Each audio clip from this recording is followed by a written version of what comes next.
বেরিয়ে পড়েছি, এখন রথের মেলা যাব। আজকে রথ, আর মাঝে দিব্যজ্যোতি আর মনোজিৎ আসছে, ওরা জয়েন করবে। দিব্যজ্যোতির জন্য এখানে ওয়েট করছি, মানে বাড়ি থেকে বেরিয়ে এসেছি, ওর বাড়ির সামনে মোড়ের মাথা ওদিকে ওর বাড়ি। ও আসলে রথের মেলা যাব। দেখি ওখানে কীরকম কী অবস্থা। খুব তো ভিড় হয় আজকে, রথ অতটা হয়তো নাও হতে পারে, দেখা যাক। এসে গেছে মনোজিৎ আর এই যে দিব্যজ্যোতি, আমরা এখন তিনজন মিলে যাচ্ছি রথের মেলায়। সাবওয়ে দিয়ে ঢুকবো, ঢুকে ওপারে যাব, দেখি কীরকম ভিড় হয়েছে। চলো।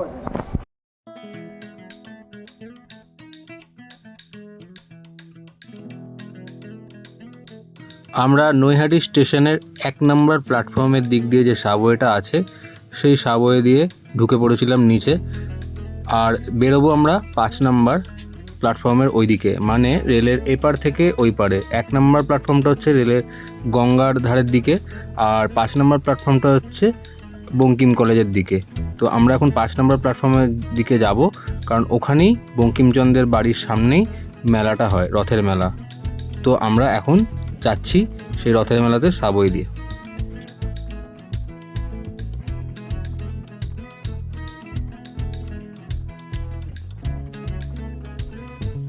সাবওয়ে থেকে বের হতেই দুপাশে নানান রকম দোকানের পসরা নজরে পড়লো। আর এই হচ্ছে আমাদের ঋষি বঙ্কিমচন্দ্র কলেজ, যা সবার কাছে আরবিসি কলেজ নামে পরিচিত।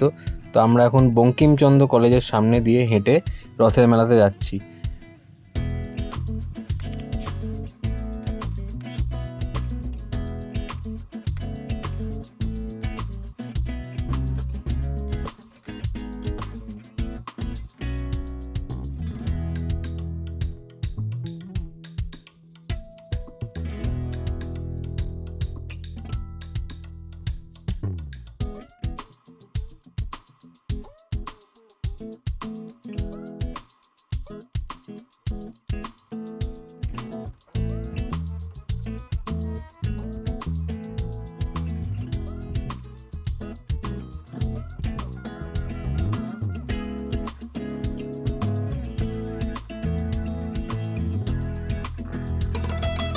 চারিদিকে নানান রকমের দোকান চোখে পড়ছিল।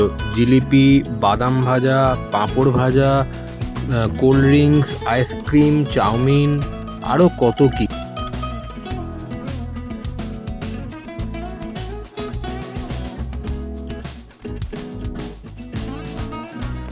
আজ রথের দিন, আর সাথে আবার পড়েছে রবিবার, তাই জন্য মেলাতে উপচে পড়া ভিড় হয়েছে।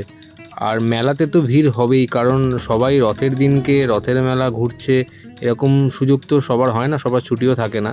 তো আজকে রবিবার পড়াতে খুব বেশি ভিড় হয়েছিল। আর আমরা এখন এগিয়ে যাচ্ছিলাম বঙ্কিমচন্দ্রের বাড়ির দিকে, মানে যেখানে মন্দিরটা আছে।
এইটা আমাদের এখানকার রাধাকৃষ্ণের মন্দির, আর মূর্তি দুটোকে দেখো কি সুন্দর লাগছে, তাই না?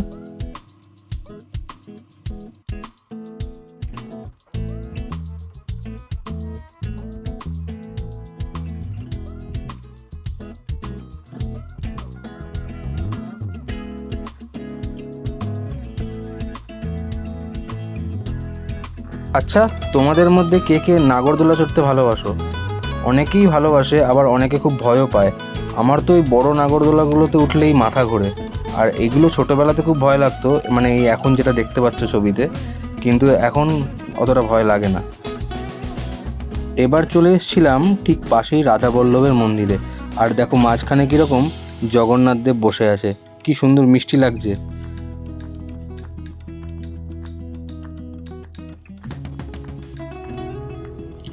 এই হচ্ছে আমাদের এখানকার রাধা বল্লভ জিউয়ের মন্দির, আর স্থাপিত হচ্ছে 1772 সাল, মানে বুঝতেই পারছো প্রায় 300 বছরের কাছাকাছি পুরনো একটি মন্দির।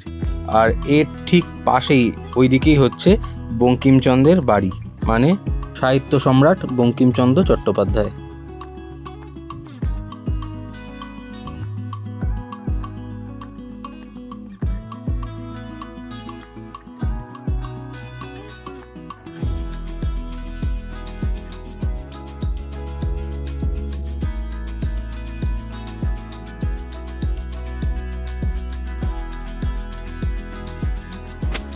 মেলা ঘুরতে ঘুরতে খিদে পেলে দোকানের কিন্তু অভাব নেই। সে ফুচকা, ঘুগনি, আলু কাবলি স্টল থেকে শুরু করে মোমো, চাউমিন, বিরিয়ানি, আরও কত কি। আর খেতে খেতে হাঁপিয়ে গেলে তারপর তো আছেই মেলার মধ্যে নানা রকম দোকান থেকে জিনিস কেনার জন্য অপশান।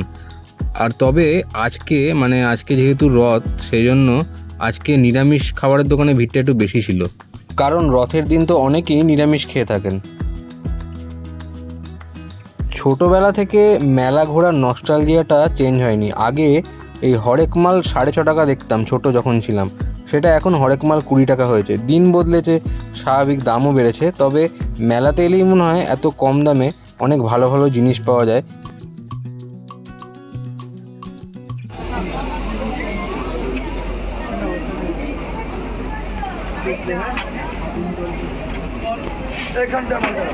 রথের মেলায় এসছি আর জিলিপি খাবো না তা কখনো হতে পারে নাকি। সোজা দাঁড়িয়ে পড়েছিলাম গরম গরম জিলিপি ভাজ্যের সেই দোকানের সামনে।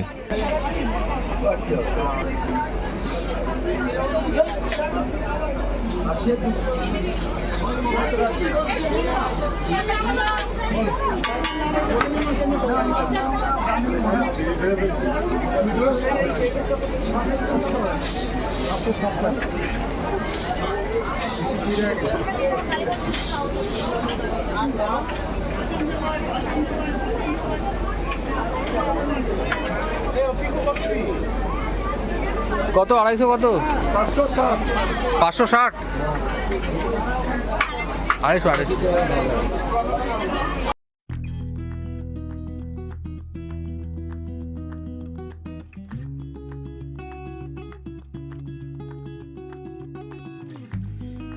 এই চোখের সামনে এই জিলিপি যে ভাজার পদ্ধতিটা, এটা দেখতে কিন্তু দারুণ লাগে। যতই জিলিপি পেঁচানো হোক না কেন, ভাজার পদ্ধতিটা কিন্তু দারুণ।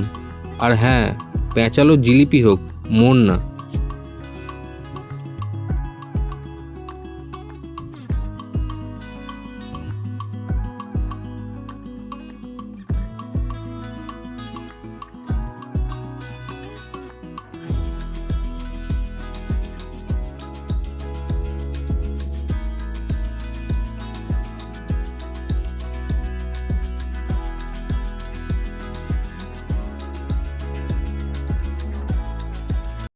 রথের মেলায় এসে আর জিলিপি খাবো না, এটা তো হতে পারে না। তাই জিলিপি কিনে সবাই আমরা জিলিপি খাচ্ছি, একদম গরম গরম। দেখি টেস্ট কেমন। ভালো খেতে, কেমন? দামটা 250 টাকা। 250 গ্রাম 30 টাকা নিয়েছে, 560 টাকা ছিল।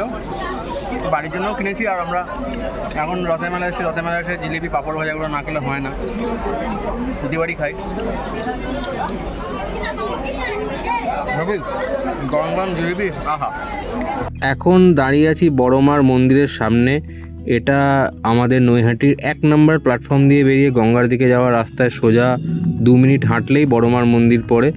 আমরা রথের মেলা থেকে বেরিয়ে গঙ্গার ধারে একটু গিয়ে বসে আড্ডা মারার প্ল্যান করছিলাম, আর যাওয়ার পথেই রাস্তাতে এই বড়মার মন্দির পড়ে। রথের দিন একটাও রথ দেখতে পাচ্ছিলাম না, মনটা একটু খারাপ লাগছিল। কিন্তু বাড়ি ঢোকার আগে রথের মধ্যে জগন্নাথ দেবের দর্শন পেয়ে মনটা একদম ভালো হয়ে গেছিল। আজ এইখানেই ভিডিও শেষ করছি। দেখা হবে আবার পরের কোনো নতুন ভিডিওতে। সঙ্গে থাকুন, দেখতে থাকুন। ভালো লাগলে লাইক, শেয়ার আর অবশ্যই সাবস্ক্রাইব করুন আমার এই চ্যানেল।